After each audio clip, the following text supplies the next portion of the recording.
Eles não eram reis, mas controlavam reis. Eram homens tão ricos e influentes que decidiam o futuro de nações inteiras, sem nunca precisar levantar uma espada. Ou melhor, quase nunca. Esses nobres poderosos, muitas vezes escondidos nas sombras do trono, formaram uma das classes mais temidas e respeitadas da história medieval. Os boiar, do coração gelado da Rússia até os campos da Valáquia, eles dominavam com inteligência, alianças e, quando necessário, violência brutal. Hoje, no Espada e História, vamos mergulhar na trajetória dessa elite política e militar que sobreviveu a impérios, traiu czares e moldou o destino de todo o leste europeu. Para entender quem foram os boiar, é preciso voltar ao século X, quando os primeiros estados eslavos começavam a se formar nas regiões que hoje conhecemos como Rússia, Ucrânia, Romênia e Bulgária. Nesse cenário de reinos instáveis e constantes invasões, vikings ao norte, mongóis a leste e cruzadas a oeste, surgiram os boiar, uma classe de nobres proprietários de terra que prestavam serviço militar e conselhos ao príncipe ou czar local. Eles não eram apenas aristocratas de luxo, eram senhores feudais, líderes de tropas, diplomatas e, muitas vezes, manipuladores por trás do trono.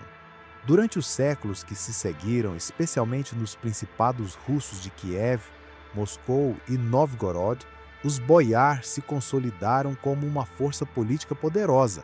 Tinham voz ativa nos conselhos de Estado, decidiam guerras, alianças e até sucessões reais. Em outras regiões, como a Valáquia e a Moldávia, terras que dariam origem à Romênia, os boiar assumiram um papel semelhante, moldando a política local com punhos de ferro escondidos em luvas de veludo. E à medida que o cristianismo ortodoxo se espalhava pelo leste europeu, os boiar se tornavam cada vez mais influentes tanto nos assuntos seculares quanto religiosos. Eles eram a elite dominante de um mundo brutal e imprevisível, onde alianças eram frágeis, reis morriam cedo e o poder mudava de mãos com sangue e astúcia. Diferente de guerreiros treinados desde a infância, como os janízaros ou espartanos, os boiar não eram recrutados, eles nasciam no poder. Ser boiar era um privilégio hereditário. As famílias boiarescas detinham terras vastas, castelos e servos, passando riqueza e influência de geração em geração.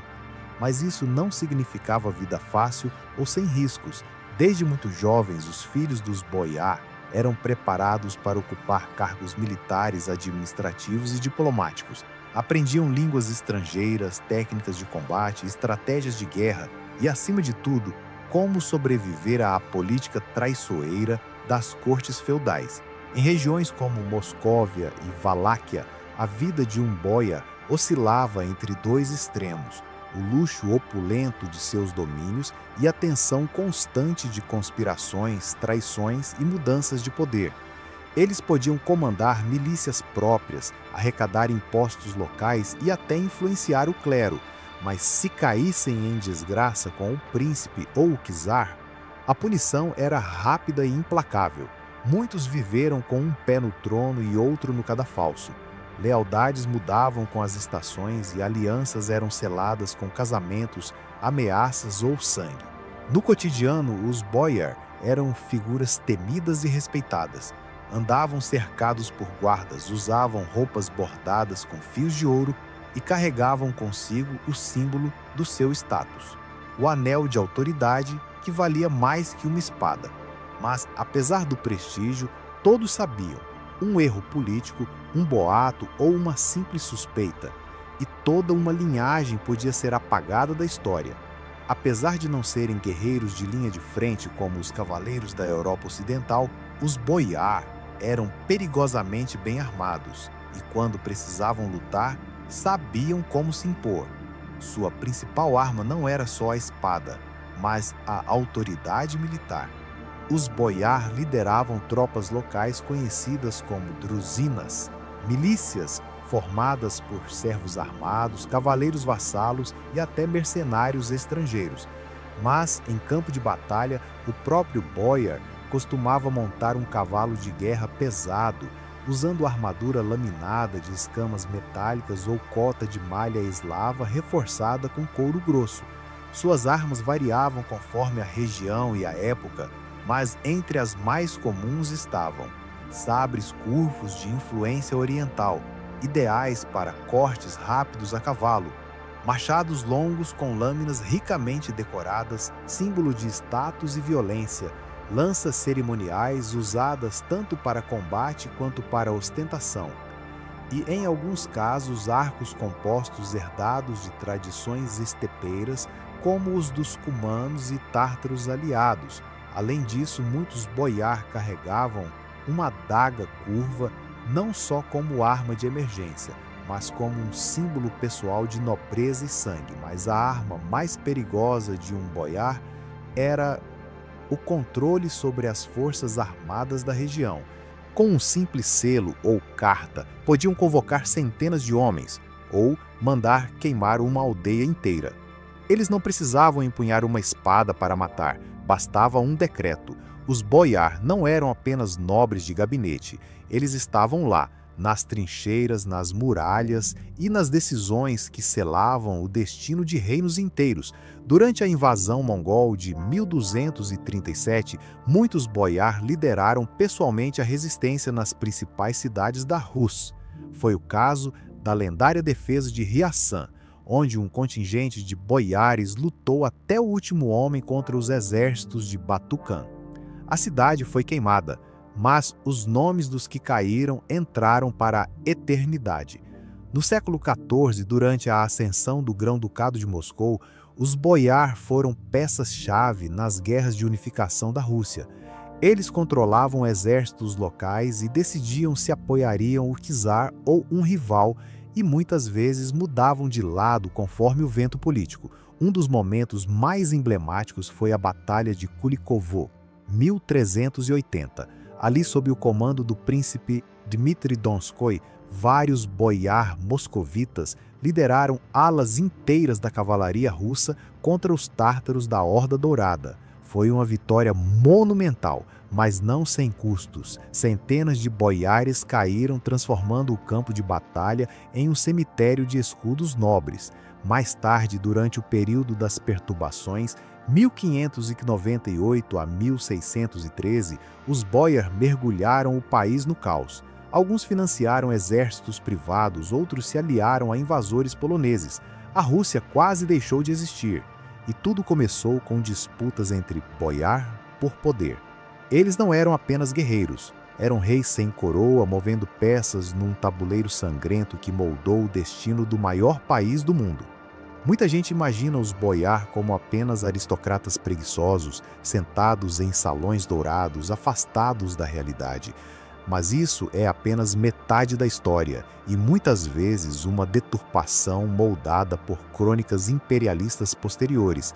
É verdade que eles tinham terras, riqueza e influência, mas os boiar mais antigos, especialmente durante a era de Kievan Rus e a ascensão de Moscou, também eram chefes militares, estrategistas e até diplomatas. Não eram burocratas de terno e caneta, mas líderes que sujavam as mãos no campo de batalha e nas disputas políticas mais perigosas da época. Outro mito comum é de que os boiar sempre foram leais ao czar.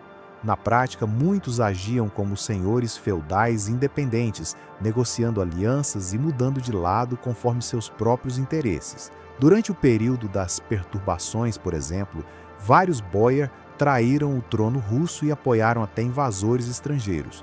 Também há quem pense que os boiar eram todos russos. Na realidade, a nobreza boiar existiu em diversas partes da Europa Oriental, incluindo Ucrânia, Romênia e Bulgária, cada uma com suas variações culturais e políticas. E, por fim, talvez o maior clichê de que eles desapareceram de forma súbita com a ascensão dos czares absolutistas. Mas a verdade é que muitos foram assimilados à nova nobreza imperial, trocando sua antiga independência por cargos na corte, ainda influentes, só que de forma mais velada. Eles podem ter perdido suas espadas e escudos, mas jamais deixaram de mover os fios invisíveis do poder. O fim dos Boyar não aconteceu em um único golpe. Não houve uma batalha decisiva, nem um decreto final que apagasse sua existência. Pelo contrário, seu declínio foi lento, estratégico e silencioso, com a ascensão de líderes como Ivan o Terrível. Os Boyar começaram a perder sua autonomia. Ivan os via como uma ameaça constante à sua autoridade e criou a temida Oprichnina, uma força especial para perseguir, punir e eliminar nobres que ousassem desafiá-lo. Muitos Boyar foram executados, exilados ou forçados a entregar suas terras ao czar. Mesmo assim, a classe sobreviveu por algum tempo, adaptando-se ao novo jogo político. Sob os Romanov, vários boiar foram integrados à corte imperial, com novos títulos, funções cerimoniais e um verniz de lealdade que escondia antigas ambições.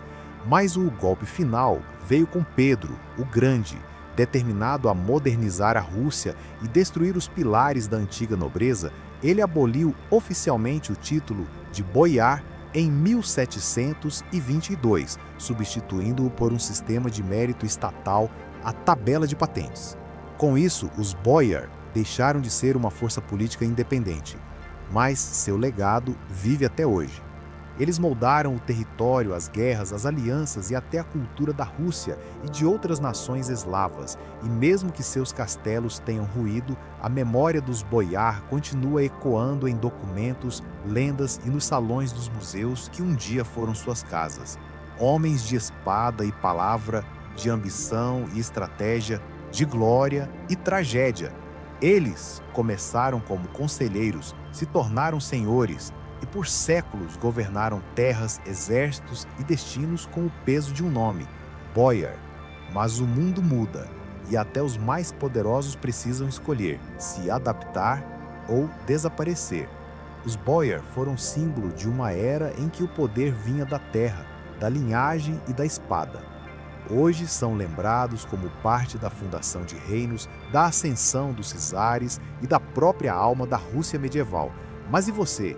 Já conhecia essa classe nobre que moldou séculos de história? Acredita que os Boyar foram heróis, tiranos ou apenas peças de um jogo maior? Deixe sua opinião nos comentários, porque aqui no Espada e História, a sua voz também entra para a narrativa. E se você gostou desse episódio, já deixa o like, se inscreve no canal e ativa o sino para não perder as próximas batalhas, reinos e personagens que marcaram o passado. Nos vemos no próximo vídeo, onde a lâmina corta o tempo e a história ganha vida.